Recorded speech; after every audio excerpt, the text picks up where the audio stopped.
Sveiki pie manas istabā. Šodien šeit ir Evija, un viņa vēlas parunāt par visām savas dzīves sfērām, pēc viņas vārdiem tās ir mīnusā. Sveika, Evija! Sveiki!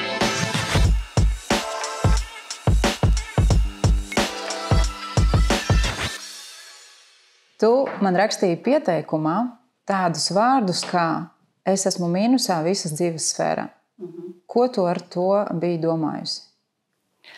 Pirmkārt jau, ka neuzticējos tev, pēc tam pastāstīšu, kāpēc. Bet neuzticējos sev, un tad šobrīd vēl sāpīgāk.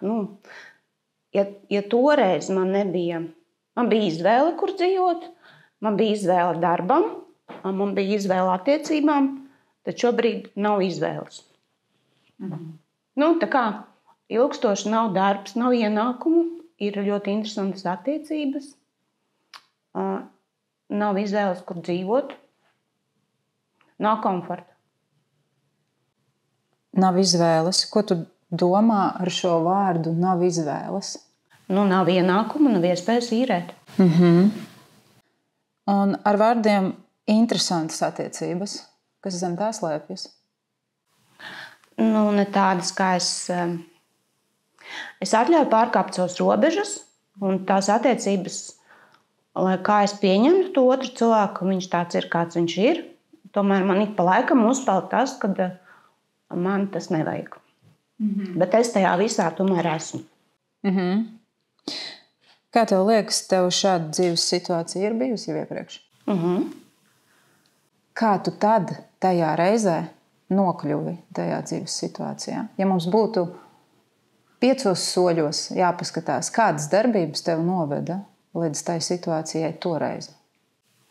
Tādas pašas kā šoreiz, kad vienkārši baidījos mainīt un vēlējos dzīvot tajā ķīpa nosacīt drošībā, kas jau ir pierasts. Es zinu, ka tas nav labi, bet es dzīvoju tajā ķīpa drošībā, jo tas ir tā kā normāli. Kas ir priekš tevis drošība? Paredzami. Stabils darbs, zināms darbs, zināmas attiecību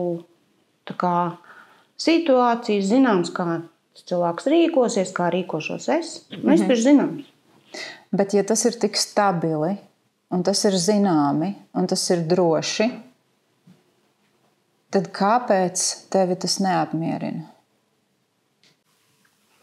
Jo es zinu, kā es gribu. Tātad tas, kur tu atrodies, nesakrīt ar to, ko tu gribi. Bet tu paliec tajā, neskatoties uz to, ka tas nesakrīt ar to, ko tu gribi. Es atnācu tāpēc, ka es strādāju ar savu stāvokli, jo neviens man nevar iedot laimi, prieku un tā tālāk. Es daru, ko es šobrīd varu izdarīt, bet nekas nenotiek. Ko tu vari izdarīt šobrīd? Meklēju iespēju, ko darīt vispār, lai gūtu ienākumus. Man liekas, vajag attiet. Labi, izelpo.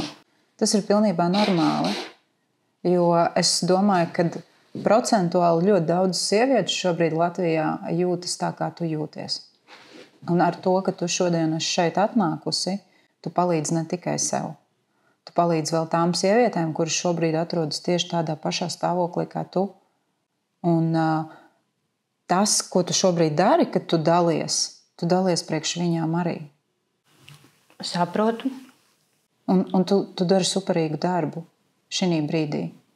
Jā, tāpēc nekaunies no asarām, nekaunies no savām sajūtām, jo tev ir kas sapratīs.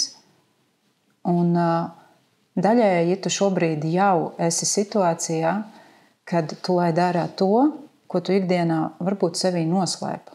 Tu it kā uzvelc masku un varbūt pat izliecies, ka viss taču ir labi. Jā. Un šeit šobrīd tu sēdi, tu esi pilnīgi atkailināta un atklāta un īsta tieši tāda, kāda tu esi. Un atzīt ne tikai man, bet šobrīd tu atzīsti pati sev līdz visiem dziļumiem, ka es neesmu laimīga. Un es neesmu laimīga nevienā savā dzīves sfērā. Un ļoti iespējams, ka tā ir tevis pašas atbildība. Un tikai tad, kad mēs uzņemamies to atbildību, mēs varam no viņas izkāpt ārā, no tās situācijas, kurā mēs paši esam nokļuvuši. Jā. Un mēs atgriežamies pie tā, kas ir tie 5 soļi. Tu teici, pirmais, tu baidījies rīkoties. Baidījies rīkoties kā? Tajā pirmā situācijā man šķiet arī biju pie tevis kursā, biju uz konsultāciju, un tu arī pareizi pateici, kad man ir tikai divi cilvēki, kas man atņem enerģiju, tā kā 2 akmeņi, mamma un tas cilvēks. Es nezinu, vai uzreiz, bet cik jābūt ir cilvēkam nobijušam, kad es toreiz sāku īrēt dzīvokli. Es pat biju saņēmusi atslēgas, es aizgāju no darba. Un rezultātā es atdevu atpakaļ dzīvokļa atslēgas. Es viņu nesāku īrēt. Es aizgāju atpakaļ tajās attiecībās, kaut es tajā dienā, kad es sāku īrēt dzīvokli, redzēju to cilvēku ar citu sievieti kopā. Un tas bija tas, kas tevī nostrādāja, ka tomēr man vajag tās attiecības, jo savādāk būs kāds cits. Es nezinu, ka tur ir tā, ja padomā, tas kaut kas tāds drusciņš stulbs. Bet tas ir tas pats cilvēks, ar kur tu šobrīd esi attiecībās. Tātad kopumā tu jau šajā situācijā esi cik ilgi? 7 gadi. Tas ļoti pacietīgi.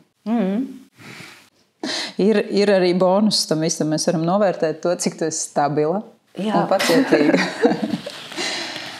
Tātad tajā reizē, kad es ar tevi strādāju, tu īstenībā biji pilnīgi gatava, un es atceros, ka tajā brīdī tevī parādījās enerģija. Tu biji tāda kā apņēmības pilna, bija vīzija par to, kā tu gribi dzīvot, un tu biji gatavs spērt tos soļus.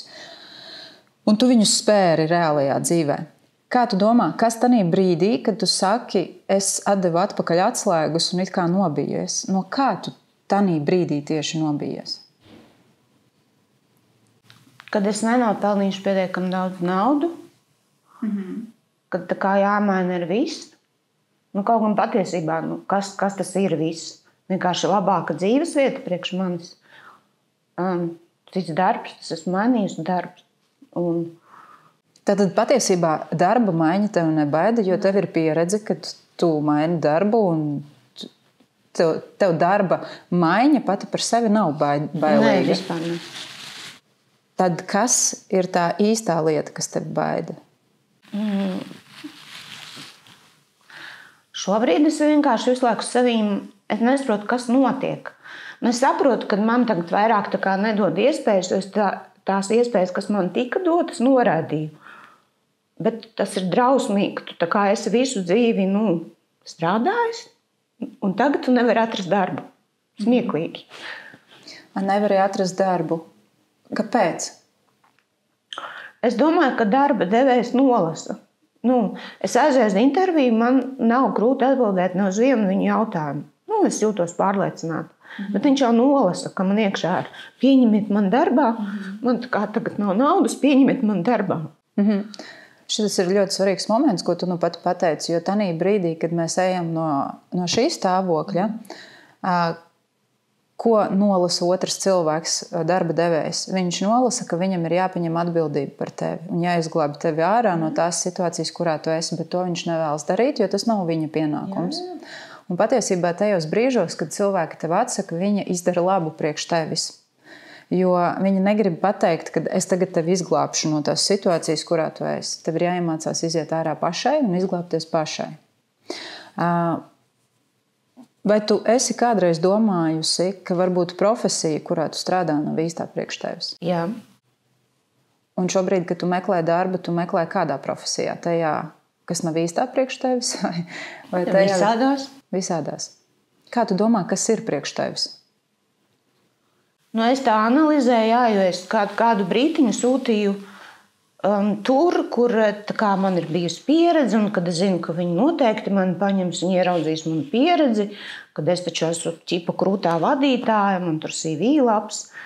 Pēc tam sapratu, tie darbi nebija mani. Es vislabāk jūtos tur, kur ir radoši, kur man nav jāsēž iespundētāja kabinetā. Bet principā es varētu iet ar tādu pārliecību, ka visos uzņēmumos, kurus esmu strādājusi, es tos uzņēmumus esmu attīstījusi, cēlus uz augšu. Es nezinu, kā tas saucās, bet radoši, ka man ļauj tā kā zināmu uzticēšanos, ja es atbildīga un ļauj attīstīt to uzņēmumu. Es nezinu, kā tas saucās.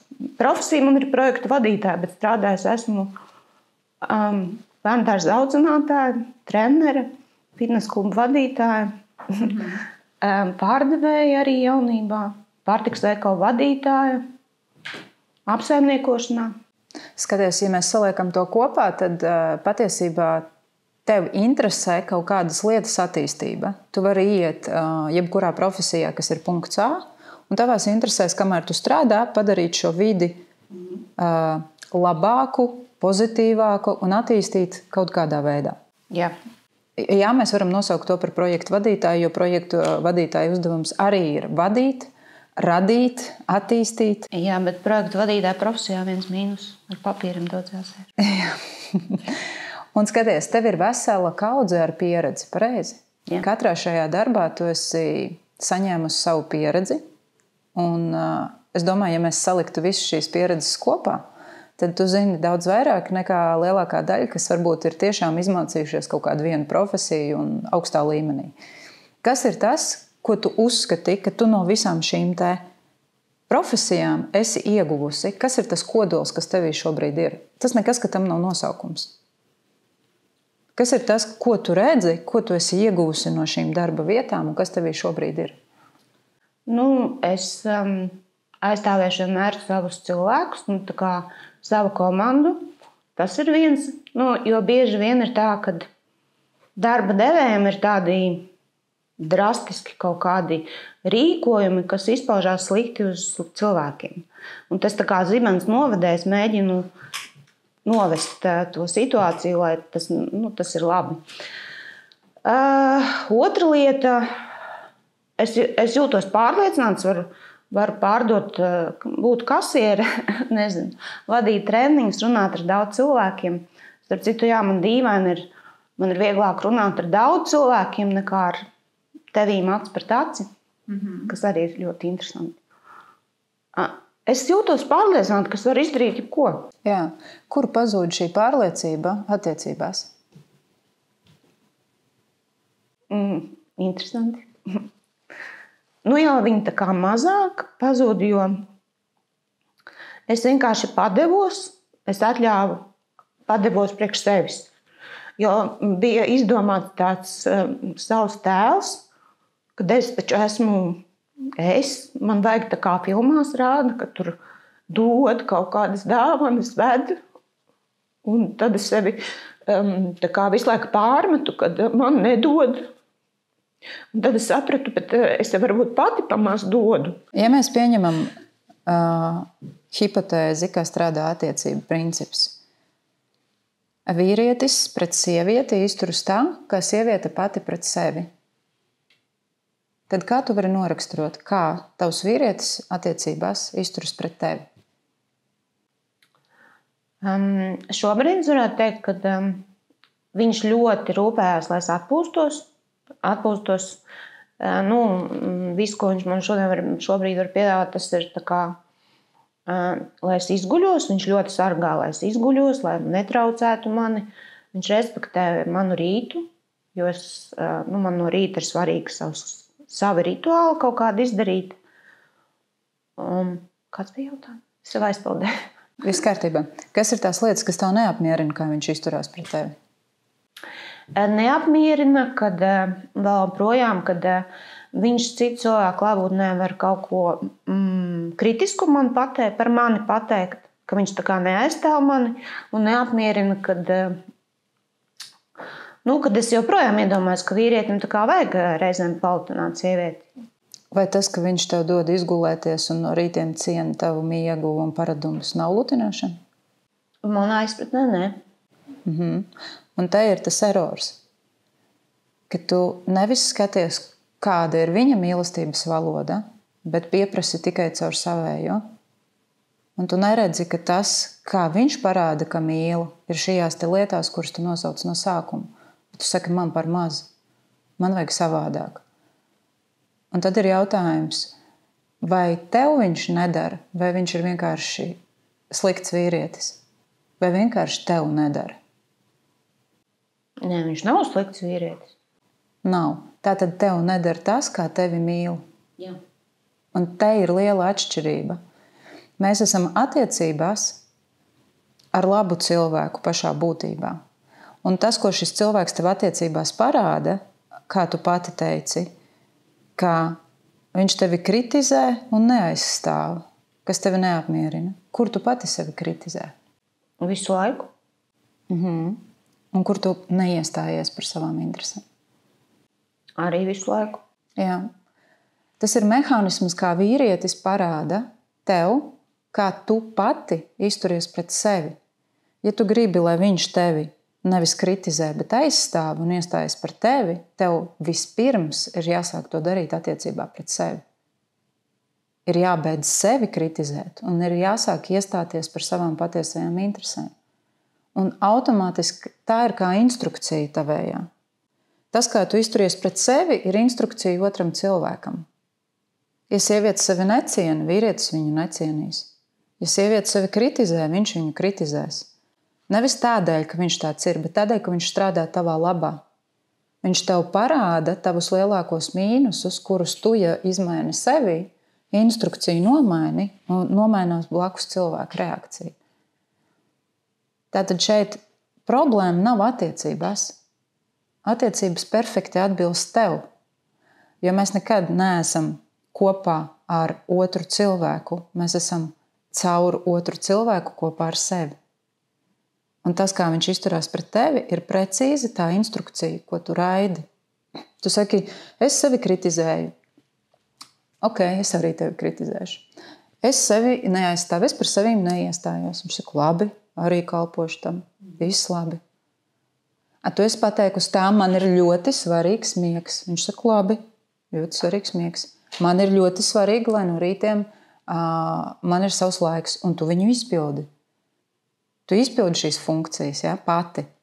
Un viņš arī automātiski labi, bet tās, kas tevi neapmierina, tu neizpildi.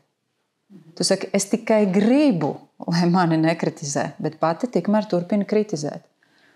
Tātad šie ir momenti, kas tev ir jāiztaisa sevī ciet, un viņa realitāte nomainīsies automātiski. Un tad mēs atgriežamies pie tā, ka attiecību problēmas ir tad, kad cilvēks nav pats ar sevi ticis galā.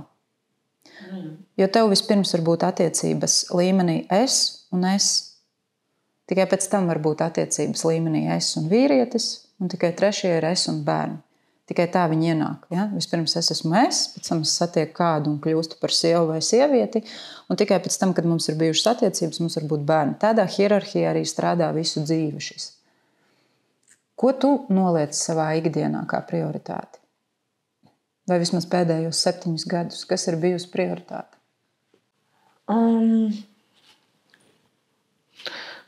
Gribētu teikt, ka pusi uz pusi. Kad tomēr es neatceros, kad es tā kā... es esmu diezgan egoistiska palikusi, salīdzinoši kāda es biju agrāk. Tomēr ir tā, ka, ja es gribu, tad es eju un man atļauju. Tas arī attiecībās šajās ir puses, kad, ja es gribu braukt, tad es braucu. Nesen arī es vienu pati aizbraucu pirmoreiz ceļojumā. Bija, protams, kā tu tā vari. Tev taču nav naudas, nebūs naudas. Bet es domāju, labi, es ieplānoju, es braukšu. Ja mēs neskatāmies tikai attiecību prizmā, bet ja tu paskaties pēdējos 7 gadus, kam procentuāla enerģija tika izmantot visvairāk? Tomēr visiem citiem. Kādā secībā tu viņus varētu salikt? Darbs un vīrietis. Darbs, attiecības, ja? Jā. Un pēc tam? Tikai es. Pēc tam es tu. Skaties, kas tev šobrīd izkristalizējās? Tātad prioritātes vienmēr bijušas darbs, attiecības un tad tu. Un šodien vissliktāk ir darbs, kas ir pirmajā vietā. Tad ir nākamais attiecības, ja? Tāpēc, ka otrajā vietā bija. Un tad trešais esi tu. Tieši tādā hierarhijā, kā tu dzīvē saliki šīs lietas, kam tu visvairāk atdevi enerģiju, šobrīd tieši tādā pašā hierarhijā ir nostājies, kas tev parāda ko. Darbā tu netiec, kāpēc? Jo es neesmu pirmā vietā. Jā, tāpēc, ka līdz šim tu dzīvoji pēc prizmas, ka darbs ir prioritāte, bet darbs nav prioritāte. Prioritāte vienmēr esam mēs. Kāpēc? Tāpēc, ka tavs pienākums, pildot savu darbu, ir būt resursam. Jā. Tā ir atbildība pret klientiem, atbildība pret kolēģiem, atbildība pret priekšnieku. Un ja cilvēks, kurš sevi nemīl un noliek pēdējā vietā, vai viņš ir atbildīgs? Nu, grūti, bet ir. Jā, bet caur kādu enerģiju? Caur deficītu, prasot no pārējiem. Aizpildi mani, aizpildi mani, aizpildi mani. Nākamais ir attiecības. Attiecībās arī tu neieeji resursā, tāpēc, ka ļoti daudz enerģiju tu pazaudēji darbā. Tātad, kā sieviete blakus šim vīrietim, tu esi daļēji tikai. Attiecīgi, viņš tev ir daļēji blakus. Tu prasi no viņa esi 100%, a pati esi uz 20%. Nu, jā. Ir godīgi? Nav godīgi. Tu prasi aizpildi visu manu.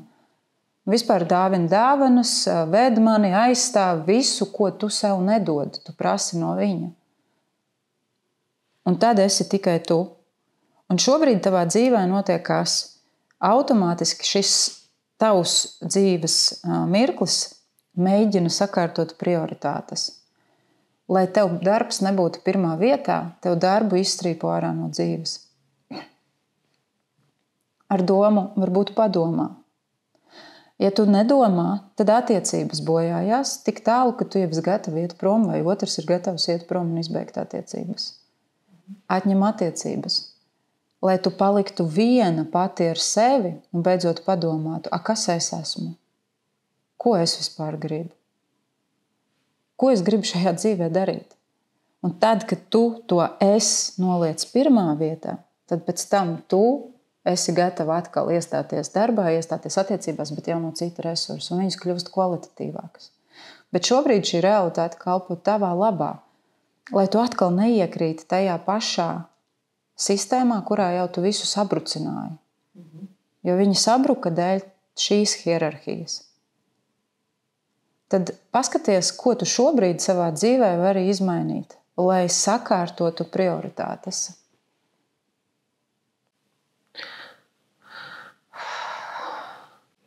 Grūts jautājums, jo šķiet, ka jau visu daru. Bet ja rūpes par sevi un sevis prioritizēšanu, pamēģini noraksturot, ko tu ar to saproti.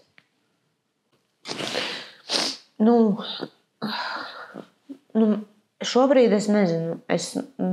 Man jau šķiet, ka es visu daru. Es nelaižu sev klāt negatīvu informāciju. Es mēģinu izdzīvot emocijas. Šobrīd arī man ir kauns, ka es raudu, bet raudu. Sportoju, meditēju, runājos ar cilvēkiem, staigāju. Mēģinu darīt lietas, kas man sniedz prieku, braucu dejot.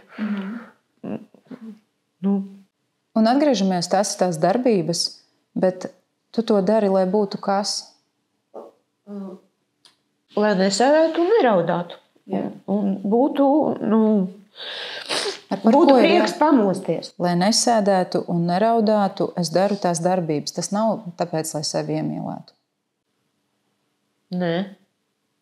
Tātad šīs darbības nav par mīlestību pret sevi. Tas ir vienkārši mehānisks darbības, lai man būtu, interesantāka ikdiena un lai es sevi nesēdētu un neraudātu. Kas ir par tevi? Kāda ir mīlestība pret tevi? Pašai pret sevi? Nē, es jau ar sevīm ļoti daudz runāju šobrīd, jo es esmu viena.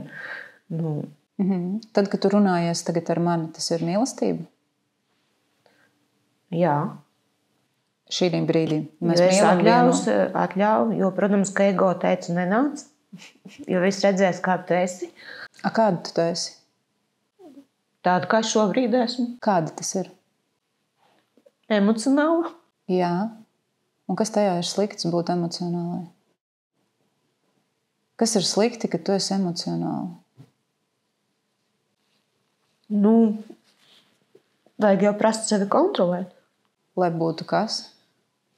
Kā tu domā, ko cilvēki var padomāt, ja cilvēks parāda savas emocijas? Ko tu domā par cilvēkiem, kuri parāda savas emocijas? Neko sliktu. Kāpēc par tevi, lai kāds padomātu slikti tajā pašā situācijā? Nezinu, es tās izdomāju. Jā. Un te ir vēl viens moments. Mēs savilksim kopā to ar sevis mīlēšanu. Cilvēks apkārt savu realitāti redz tikai pēc savu filtru. Tātad, ko es domāju par sevi, to es domāju, ka cits domā par mani. Ja, tas kā piemērs, piemēram, ja cilvēks jūtas resns, tad aizejot vienalga uz kuru vietu, viņam visu laiku liksies, ka visi domā, ka es esmu resns. Noteikti visi pamana, ka es esmu resns. Un jebkurš komentārs vai jebkura situācija, kas ir izteikta, uzreiz viņš savēl kopā. Nu jā, tas noteikti bija tāpēc, ka es esmu resns. Tātad viss, kas tev ir galvā attiecināms uz tevi, tu to pārnes uz cilvēkiem un domā, ka viņi redz tevi tā.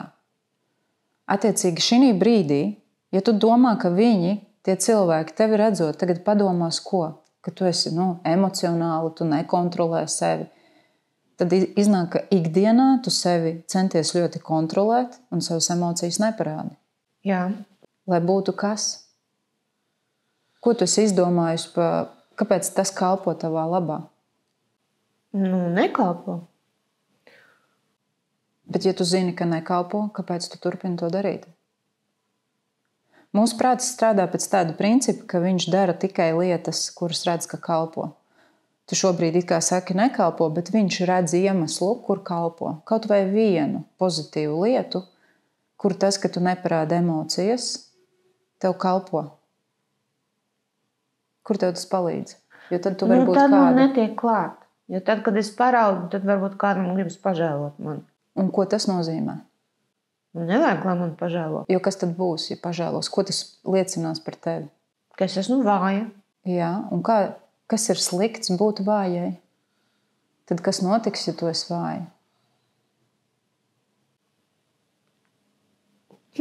Nezinu. Kas notiks, ka es būšu vāja? Jā.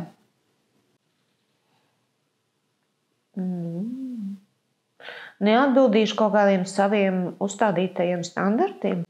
Labi, super. Kādi ir tavi standarti? Uzstādīti standarti, pēc kuriem tu it kā dzīvo?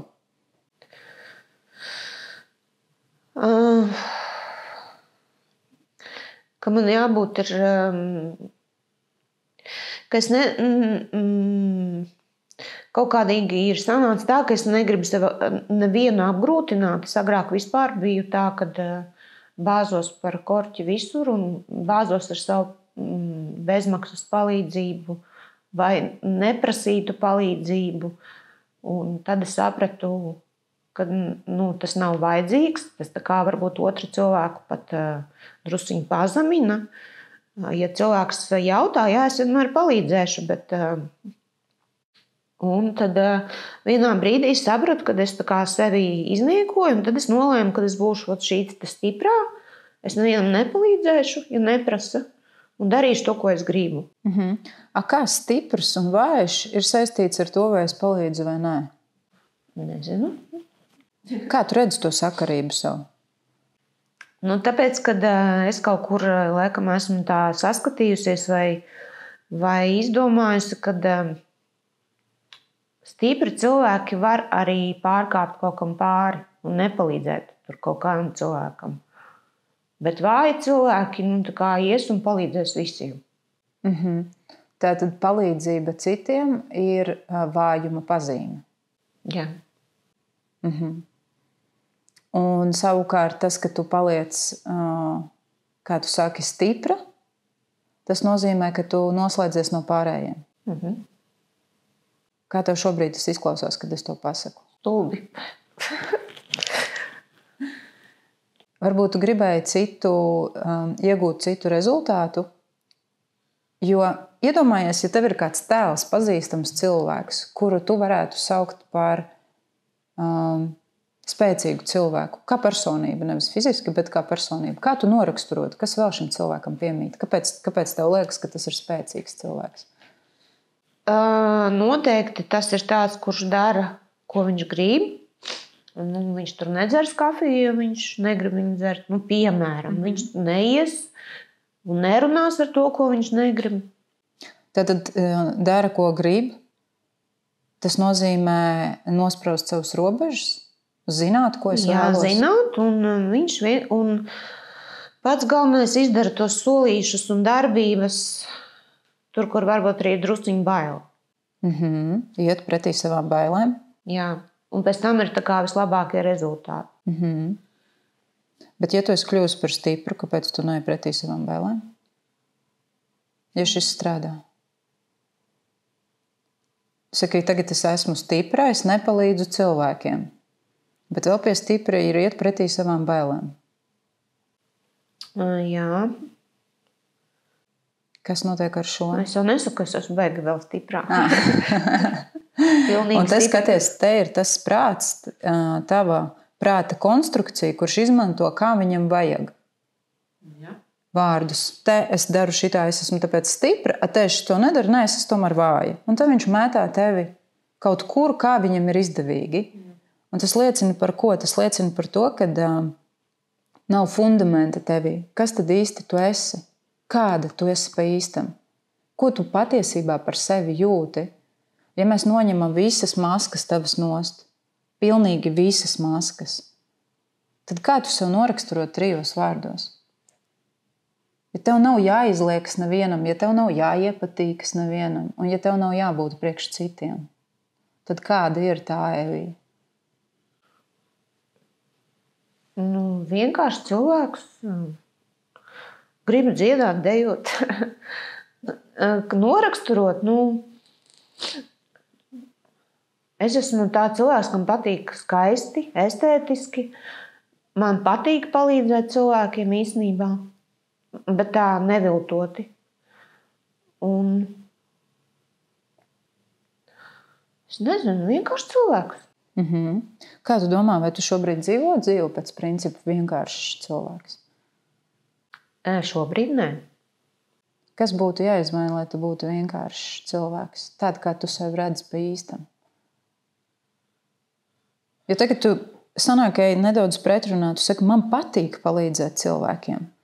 To palīdzēšanu sev tu esi liegusi šobrīd. Jā, jo es esmu saskārusies ar to, ka tā kā tie cilvēki, kuriem tā kā tu vairāk esi palīdzējis, šobrīd, kad man ir sūdīgi, tad viņu vispār nav.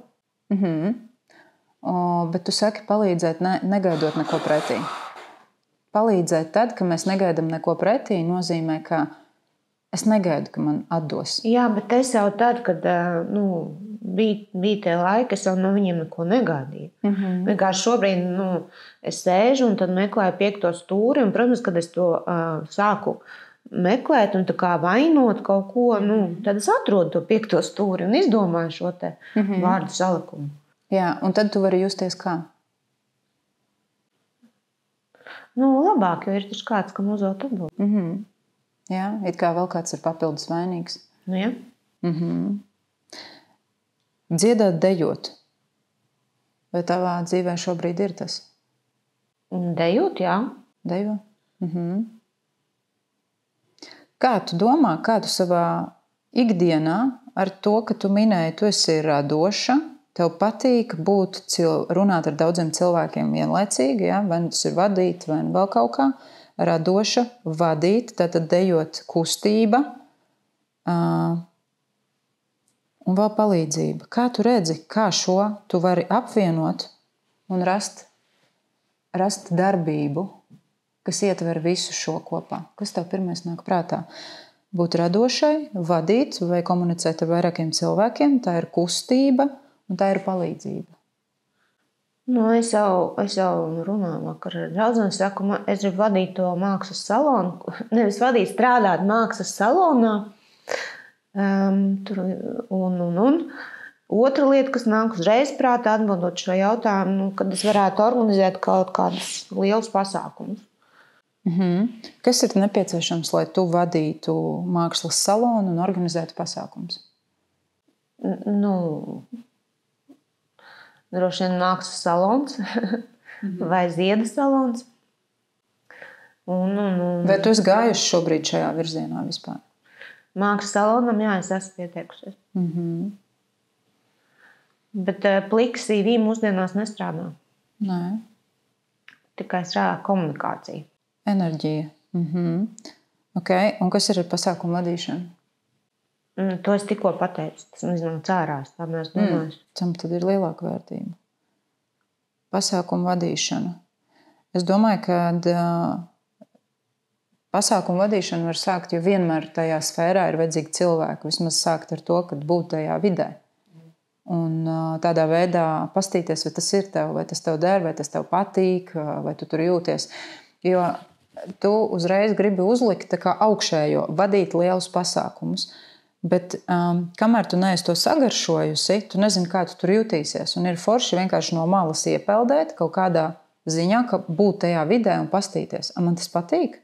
Kā es jūtos, kad es to daru? Kā es jūtos, ka es tur piedalos? Jo varbūt tā ir tava tā kā ilūzija par to, ko tu gribētu darīt, bet tas neesi tu. Jā. Bet pamēģināt tev noteikti to vajag. Ja? Pastīties, kādas tev ir iespējas šajā virzienā, sevišķi tādēļ, ka šobrīd tev tas iznāca ārā pēc tām 5 mūsu savilktajām lietām kopā. Okay, tas būtu par sfēru, kurā tu šobrīd varētu paskatīties. Par attiecībām. Skaidrs, ka vīrietis, lai kāds viņš arī ir, viņš mums perfekti atbilst. Perfekti. Labāku vīrieti tu šobrīd no šīs stāvokļa nevar dabūt. Un tu vari šo pašu vīrieti uztaisīt par savu sapņu vīrieti, tad, kad tu kļūsti par sapņu sievieti pati priekš sevis. Un, lai tu kļūtu par sapņu sievieti pati priekš tevis, tev ir jābeidz sevi kritizēt un jāsāk iestāties par savām vēlmēm. Kā tu domā, kas ir lielākais tavs klupšanas akmens, par ko tu sev kritizē? Par ko es sev kritizēju? Kad es joprojām tā kā nododu sevi. Kad es aizsūtu, piemēram, to CV, un es domāju, viens atkal es sūtu uz kaut kādu darbu, kurus jau zinu, ka es negribēšu tur strādāt, jo es šobrīd vienkārši sūtu, tāpēc, lai es pieņemu un saņemtu to algu. Man to nevajag. Un tad, kad tu sūti, tad tu patiesībā gaidi, ka tev pieņems, vai tu jau sūti ar domu, ka šis nav man? Tad cik godīgi ir iet uz darbu, kur tu jau nespēsi atbildīgi vest šo darbu. Tu ies ar emocijām, kuras nav atbildīgas ne pret tiem kolēģiem, ne pret klientiem, ne pret priekšnieku. Jo cilvēks, kas iet ar šādām sajūtām, viņš aizņem vietu tam cilvēkam, kurš varētu pildīt šo darbu ar patiesu prieku. Un tādēļ tu jau atbildē priekš sevis visu. Kas ir tas darbs, kur tu gribētu aizsūtīt CV? Kur tu sūtot tā kā... Es jau esmu aizsūtījusi. Es aizsūtījusi vienu interjeru priekšmetu veikalu, un es ļoti gribu tur strādāt. Super. Tev atbilde vēl tikai būs? Okay. Tātad šis ir virziens, kurā tu labprāt būtu? Jā. Okay. Labi. Tā tad ir darbu skaidrs. Un te ir interesanti, caur šo darbu mēs atklājam to, ka patiesībā tu neesi godīgi pret sevi. Brīžos, kad tu izvēlies darbu, ja? Tu neesi godīgi pret sevi, tu necieni sevi, tu necieni to, kas tu esi. Bet tu prasi no visas pasaules, lai viņi tev cieni, lai tev dod atpakaļ. Bet kāpēc? Tāpēc, ka pati sevī nenodrošina šo te mīnusu milzīgo. Un šis mīnus ir tas, kas viņš pārklājās pāri visām dzīves sfērām. Tev nav jālabo attiecības, tev nav jālabo darbs, tev ir jāizlabo sevī. Tas, ka tu esi tas, kas tu esi, tev ir jāsāk sevi pieņemt. Un tad, kad tu sūti CV, būt godīgai pret sevi. Jā. Kā minimums. Un padomāt, kā ikdienā, kuras ir tās darbības, kuras tu dari, kuras tu patiesi gribi, kuras ir tās darbības, kuras tu dari tikai tāpēc, ka vajadzētu. Es attiecies ar cilvēkiem it kā tāpēc, ka vajadzētu, vai kaut kādas lietas, kuras tu dari it kā tāpēc, ka tā būtu pareizi, vai tur es varu iegūt kaut kādu labumu. Un padomāt par to, ko tev vajadzētu darīt patiesi. Kā tev liekas pašai? Kas tās būtu par lietām, kuras šobrīd tev varētu atmest no savas ikdienas? Atmest? Nezinu, man jāpadomā par šo. Ja mēs skatāmies no prizmas, kad tu sevi pieņem un esi godīga pret sevi. Nesūtīt CV tur, kur nevajag sūtīt, netērēt to cilvēku laiku un savu. It kā jau es no rīta pamotos ar tādu domu un analizēju, ko šodien gribu darīt. Jā, un cik bieži tu to izdari? Ko tu pa īstam gribi darīt? 50% to es izdaru. Un kas notiek ar otriem 50%? Viņi kaut kā aizplūst, jo parasti tās darbības, kuras ne īsti gribās darīt. Kādu treniņu izlaižu, varbūt, nezinu. Kas ir tas, ko tu apsoli sev jau sen? Soli, ka tu būsi gatava, ka tu to izdarīsi. Un tā arī neizdari. Ko es sen soli? Visvairāk pārmetu par smēķēšanu, jo es biju atmetusi un tad atsāku. Un to es visvairāk nevaru sev piedot, kad es sev apsolījusi, jau to izdarījusi. Veselu gadu laikam nesmēķēju, un man bija viss kārtībā ar mani. Un vienkārši atsāku, jā. Un tu par to jūties kā? Slikti, jo es piemānīju sevi. Bet neko negribu tagad mainīt?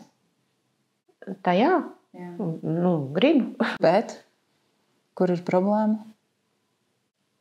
Tas ir tā kā glābšanas riņķis. No kā? Ka tajā brīdī, es taču sevi ķipa palutinu, es taču varu sev tomēr atļauties kaut, cigaretes tomēr nav tā labākais investīcija veids. Varētu par to naudu varbūt sev drēbes nopirkt, piemēram. To es visu zinu. Bet, jā. Bet tādā brīdī nostrādā, kas tā ir par sajūtu, kad tu pīpē? Ko tu iegūsti tieši? Tā kā piemānu sevi. Es sev tā kā neļauju, bet redz, kur es tomēr sev atļauju. Es nezinu, kas tas. Tad patiesībā tu centies parādīt, ka tu esi tā dumpiniece, kas pati pārkāpj savus noteikumus. Jā, tā to var nosaukt. Un tas arī sasaucās ar to, ka tu esi radījusi kaut kādu tēlu savā galvā, kam tu gribi atbilst. Un neļauj sev būt pašai. Tāpēc, ka ko tad cilvēki padomās, ja redzēs, ka tu esi emocionāli, vai redzēs, ka tev arī kaut kas sāp, vai nedod Dievs, sieviete ir vāja. Ārprāts, vājas sievietes, kur tādas redzētas. Un tev ir bail no šī momenta, ka ir viena daļa tevī, kas ir uzlikuši šo stingro standartu, kam tev ir jāatbilst. Un tad ir tā otra dumpinieciskā daļa, kur visu laiku mēģina tomēr uzvarēt. Un parādīt, ka nē, mēs tos noteikumus varam nobrucināt nost. Ja? Un tad ir jautājums, kam tu padodies tajā brīdī. Jo šī dumpinieciskā daļa, viņa jau tev grib parādīt, ka var dzīvot savādāk. Varbūt tas ir smēķēšana. Jā, viņa nodara pāri kaitējumu veselībai un tā tālāk. Bet stāsts ir apakšā par ko? Ka ja tu gribi justies labi, tu vari pārkāpt savus noteikumus. Un to var pārkāpt arī citās lietās. Ja tu gribi justies tā, kā tu pa īstam gribi justies, tu drīksti pārkāpt sevis izveidoto to formulu, ka tev ir kaut kam jāatbilst. Vai tu gribi dzirdēt, kā tava dvēsele jūtas tevī pēc tava dzimšanas koda? Kas tu patiesībā esi? Gribi dzirdēt? Labi. Es atļāvos pēc tavas atļaujas, tas nebija tāpat vien, vienkārši, lai cilvēki zini, ieskatīties pēc tava dzimšanas koda, ko tava dvēsele šajā dzīvē ir gribējusi. Kāpēc viņa ir atnākusi tieši pēc šīs pieredzes. Un, ja mēs skatāmies tavu dvēseles dziļāko misiju, tad šī dvēseles enerģija ir īstenībā enerģija, kas nodarbojās ar labdarību. Varbūt tieši tādēļ tev iekšā ir šī vēlme palīdzēt cilvēkiem. Ja? Un labdarība pat lielākā mērā, nevis pa vienam, bet labdarība caur vairākiem cilvēkiem. Tu vari padomāt, vai apvienojot savu projekta vadību, vēlmi palīdzēt un būt kopā ar vairākiem cilvēkiem, vai to nevar, un arī tie pasākumi, vai to nevar vēl pagriezt formulāru labdarību. Kā tev pašai tas iekšā atsaucās? Jā. Mums reiz piesaistīt investors, kaut kam palīdzēt. Jā, jo tava dvēseles kodā ir apslēpta šī te cilvēku glābšana. Ja, bet tas nav dot,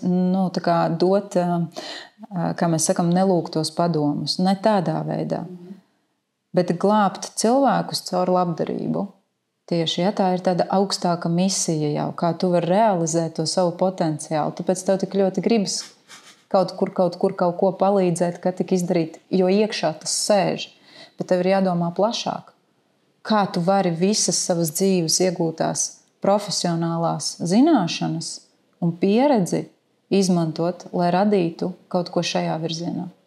Ir ļoti svarīgs tos dvēseles uzdevums ne tikai palīdzēt cilvēkiem caur labdarību, bet viņai vēl ir tāds uzstādījums, ka iemācīties pārvaldīt savas emocijas un iemācīties viņas pārvaldīt, esot ar spēcīgākiem cilvēkiem tev apkārt. Tas nozīmē šis pats moments nevis kļūt par spēcīgu, tā kā tu minēji, es būšu stipra un noslēgties, bet būt ar cilvēkiem, kuri tevī rada emocijas un šīs emocijas sevī pieņemt. Tātad nevis izvairīties no cilvēkiem, kuri mums kaut kādas emocijas raida, bet tieši būt ar viņiem kopā un caur to izaugt, jo tikai tā tu iemācies būt sevis labākā versija. Kā tev tas liekas, kā tas ir par tevi? Man jau tā ir bijis. Darba devēji līdz šim ir bijuši ļoti emocionāli. Parādījuši, jā, kad viņi var atļauties. Bet es reiz iedomājos, ka varētu iet kādā aktieru kompānijā. Jo aktieri mācās ievesties tēlā un viņi nebaidās izrādīt emocijas. Tavs dzīves ceļš slēpjas tajā, ka tev ir daudz grūti dzīves periodi tavā dzīvē, lai tu iemācītos caur viņiem iziet un pēc tam iegūtu spēju, ka tu to vari izdarīt aizvien ātrāk un ātrāk. Tātad, jo tu ilgāk uzkavējies šajā krīzes momentā, jo tu mazāk izpildi savus dvēseles uzdevumus. Tad uzdevums ir katrā krīzē reaģēt un sprāgt vienalga, kurā virzienā, bet tev ir pieredze, kuru tu izmantos nākamajā krīzē un varēsi vēl ātrāk tikt ārā. Un tad tev ir pieredze, kur tu varēsi izmantot un vēl ātrāk. Šobrīd... Negribu vairs krīzes. Tad kas ir jādara? Jāiet no viņas ārā un tieši tur, kur ir bailes, tieši tajā virzienā.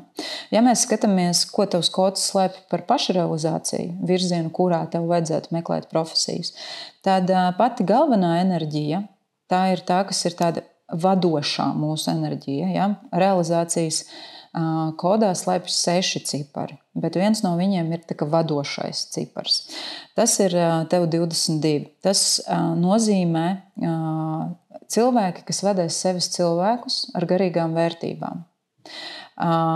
Tur ir dējas, tur ir vokāls, uzstāšanās, var būt darbs izteikti ar bērniem vai jaunatni, tāpēc, ka caur viņiem mēs varam mainīt to, kas notiks nākotnē pasaulē. Jebkurš darbs ar nestandarta pieeju šeit palīdzēs tavs radošums. Ja? Tad ieraudzīt, kā var izdarīt savādāk. Tas ir tas, kas tev, un starp citu rakstīts ir pasākumu vadītāji. Tieši tā, kā tu sajūti. Vēl ir minēts, ka tu varētu būt režisors, jo tur arī tas viss apvienojās kopā. Bet kas tev naudu, varētu tā teikt, naudas plūsmu un pašrealizāciju bloķē, tas ir tad, kad tu dzīvo uz cita rēķina. Vai esi pārāk izšķērdīga? 2 virzieni. Tad, kad cilvēks, piemēram, ar šo enerģiju sāk ļoti daudz pelnīt un vienkārši tērē pa visām malām. Jā, tas mani. Jā, un otrs, kad viņš nepelna un dzīvo uz citu rēķinu. Šis moments bloķē tavu naudas plūsmu. Ja tu esi pārāk izšķērdīga, piemēram. Tad ir jāiemācās būt balansā, ne pārāk izšķērdīgai un arī nedzīvot uz citu rēķinu. Vēl tev bloķē tad, kad tu mēģini apiet likumu. Kaut kur kaut ko nesamaksāšu, kaut kur kaut kas nebūs tā. Jā, man nekad nesanāk. Šitas uzreiz tagad būs. Nedara tev. Tev nedara. Tev bloķē naudu, ja tu strādāsi ļoti saspringtā grafikā. Jā. Tas uzreiz tev aiziet mīnusā. To es jau pēdējā darba vietā sāku izteikt skaļi. Jā, jo tev ir darbā nepieciešams brīvība, nepieciešama un tāds darba grafiks, kurā tu vari paredzēt laiku sev. Bet tas nenozīmē, ka tu ej uz darbu, kurā ir paredzēts grafiks, un ej tagad viņiem stāsti, man vajag tā. Bet tas nozīmē, ka tu piemeklē darbu savām vajadzībām. Jā, nevis mēs ejam un mainam visur citur kārtību, bet mēs piemeklējam uzreiz zinot šo, tad nepiesakies darbam, kurā ir šis te stingrais grafiks. Ja, automātiski ņem šo vērā, tāpēc, ka tu tur paliec nelaimīga, tu bloķē savu naudas plūsmu un tu grauji sistēmu tālāk arī šim uzņēmumam, pie kura tu vēlies iet.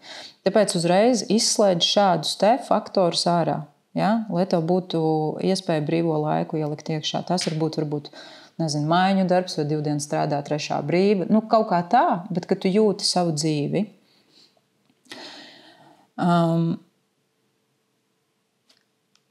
Jebkuras atkarības bloķē tavu naudas plūsmu, arī šopaholisms, ja ir.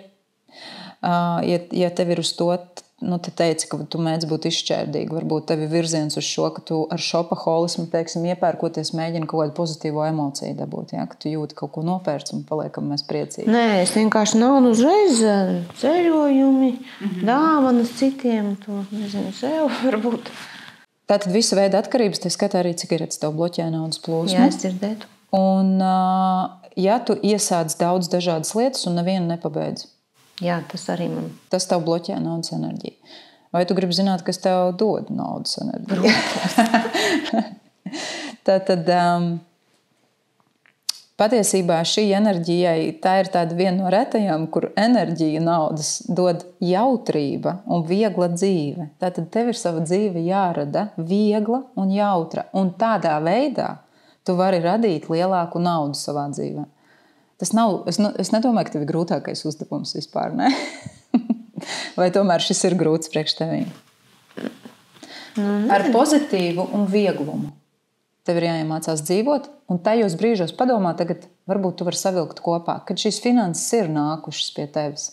Vai nav bijis tāds vieglums par to, pozitīvisms, uztver savādāka? Ir bijis. Kas ir nepieciešams, lai tu atgrieztos tajās sajūtās? Lai atgrieztos, jāizslēdz kaut kāds pofigisms. Nav jāpiešķir kaut kādām lietām pārliekas svarīgums, tā to nosauksim. Ka tas ir svarīgi ļoti. Kad kaut kas notiks tur. Un tev ir arī ierakstīts kodā, ka tev vienmēr jābūt lietām sakārtotām juridiski pareizi. Tad, kad viņas tev atbilst juridiski pareizi līgumi vai godīgi strādājam, maksājam nodokļus, algas, un tev ir ļoti vienmēr jāpārbauda starp citu līgumu, vai ar maziem burtiņiem nav kaut kas tāds, kas tev varētu nepatikt. Un tad, kad viss ir pareizi un tu esi pārbaudījusi un viss ir labi, tad naudas plūsma palielinās. Ja tu mēģini apiet kaut kā, tad viņi iet mīnusā. Un tev ir jānodarbojas ar balss attīstīšanu. Tātad dziedāšana vai tā pati aktieru mākslā, tad kur tu runā, kur tev ir jāizmanto balss. Un šī balss ir jāattīsta. Caur to tu arī palielini savu naudas enerģiju. Un vēl ir tāda sadaļa kā tēriņi, kuru tērējot naudu, mēs varam palielināt naudas plūsmu. Ja, it kā liekas neloģiski, bet ieguldot kaut kādās konkrētās lietās, mēs varam palielināt. Un šeit ir rakstīts, ka tev ir jāiegulda bērnos, ne obligāti savējos, bet vispār bērnos. Un ieguldot naudu bērnos, tev naudas plūsma nes atpakaļ dubultā. Vai tu saproti, par ko tas ir? Vai tavā dzīvē ir kaut kādi tādi momenti? Jā, kā ne tikai savos. Man, piemēram, ir ļoti priecīgi, kad es varu tur, nezinu, aizraukt kaut kādā ceļojumā vai uz kaut kādu atrakciju. Mēs varam aiziet kopā ar meitu un mazmeitu. Kad mums tās emocijas, prieks. Tas man tā kā laikam vislabāk patīk tērēt naudu, bet par bērniem es nezinu, esmu ziedojusi bērnumiem. Jā, arī šādā virzienā tēriņi skaitās. Un īstenībā, ja mēs paskatāmies tavu augšējo profesiju, kas būtu ieteicams tavai dvēselē strādāt caur labdarību un jaunatni, ja, tad tā arī ir sava veida naudas iepludināšana kaut kādās jauniešu vai bērnu sfērās, un to darot, tu palielini savu naudas plūsmu. Ja, tā strādā tava enerģija. Un vēl ir rakstīts, ka tev ir vēlams savus bērnības sapņus piepildīt un ieguldīt naudu savos bērnības sapņos. Ja? Un tas sakrīt ar iepriekšējo, ka tev ir jāattīst savu balsi. Ja? Tad vai nu tie ir balss treniņi, aktieru mākslā, dziedāšana, te jebkas, kur tu jutīsi, ka ir nepieciešama balss. Tā, kā tev pašai? Raudāt negribas. Izklausās reāli. Tas ir priekš tevis? Jā, tas ir priekš manis. Jāmeklē iespējas, kur to realizēt. To es tā kā pagaidām nesaskatu, neredzu. Varbūt tāpēc, ka tu iepriekš par to nedomāji. Jā, arī varbūt. Vienkārši šobrīd tas ir vēl jauns temats tavā realitātē, kur tev, es domāju, nepieciešams laiks par to padomāt. Un kad tu jau noteikti zini, ka mēs ielaižam kaut kādas jaunas domas, pēc tam kaut kur kaut kas pēkšņi ar to saistīts parādās, jo ne? Jā, parādās informācija, parādās kāds cilvēks, un noteikti tā arī būs, jo tas, kas ir parasti mūsu dvēseles kods ierakstīts, tas tiešām, kad tu sāc iet tajā virzienā, tev burtiski nāk viss pretī. Tev atliek tikai padomāt, un pēkšņi liekas, kā tas strādā, vakar padomāju, šodien jau notiek. Un tas ir tad, kad mēs ejam to savu dvēseles ceļu. Un es domāju, ka tas ir tas, uz ko tev šodienā ir jāfokusējās. Kā būt priekš pasaules ar šo palīdzēšanu, ar šo labdarību, ar šo savu iekšējo vilkmi būt priekš citiem. Nevis noliegt viņu sevī, bet tieši attīstīt tikai pareizajā virzienā, nevis dodot tos padomus, kuram katram, bet darot kaut ko skaistu, kas var palīdzēt cilvēkiem. Un man šķiet ir forši apzināties, ka tev ir tik skaista dvēseles misija. Protams, uzreiz ir galva augšā, ka kāds paslavē. Super. Es gribēju tev šodien pateikt paldies par to, ka tu saņēmies, lai gan tavs ego no sākuma 3 reizes pateica, ka labāk nevajag, ne? Par to, ka tu biji tik drosmīga, tāpēc, ka es zinu, ko tas nozīmē runāt atklāti. Tu zini, es uzrakstīju grāmatu par visu, ko es gribēju pateikt, un ka tas prasa drosmi. Tas prasa drosmi, bet zini, kas ir pats labākais? Ka pēc tam mūs vairs nekas nevar ievainot. Jo tu jau esi tik atklāts un tik atvērts palicis, ka tev vairs nav ko slēpt. Tev vairs nav jānēsā tā maska. Tu beidzot var būt brīva un nodarboties ar to, ar ko tev patiešām ir jānodarbojās šajā dzīvē. Un nebaidīties būt tai savai īstai versijai, kur tu esi. Un pat tad, es atceros, kad es uzrakstīju grāmatu, tad man teica, jā, bet tu taču paliec vāja. Tad, kad tu esi atklājusies. Es teicu, nē, tieši pretēji. Viss jau ir skaidrs, man jau vairs neviens nevar ievainot. Ievainot var tad, kad tev kaut kas ir jāslēpj. Un tu mēģini nesāt to masku un atbilst citiem, un tad tu domā, ka kāds kaut ko neuzzina vai neievēro vai nepadomā par mani sliktu. Bet es vislielāko spēku ieguvu tajā brīdī, kad es biju atklātākā. Un tieši ar savām melnajām pusēm.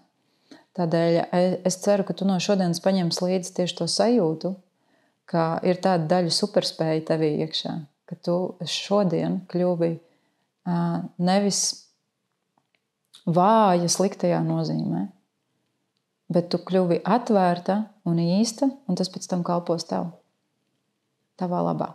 Un tādēļ es tev arī nezinu, kas tev, vai kaut kas tev ir no maniem produktiem, bet tādēļ es tev gribēju uzdāvināt, jo es ticu, ka tev būs laiks kaut ko parakstīt. Es esmu tik priecīga. Nepietiek, ka tā jau dāvana. Ka tev būs laiks uzrakstīt. Tā tur ir par to sapņoju. Paldies. Paldies tev. Paldies. Paldies.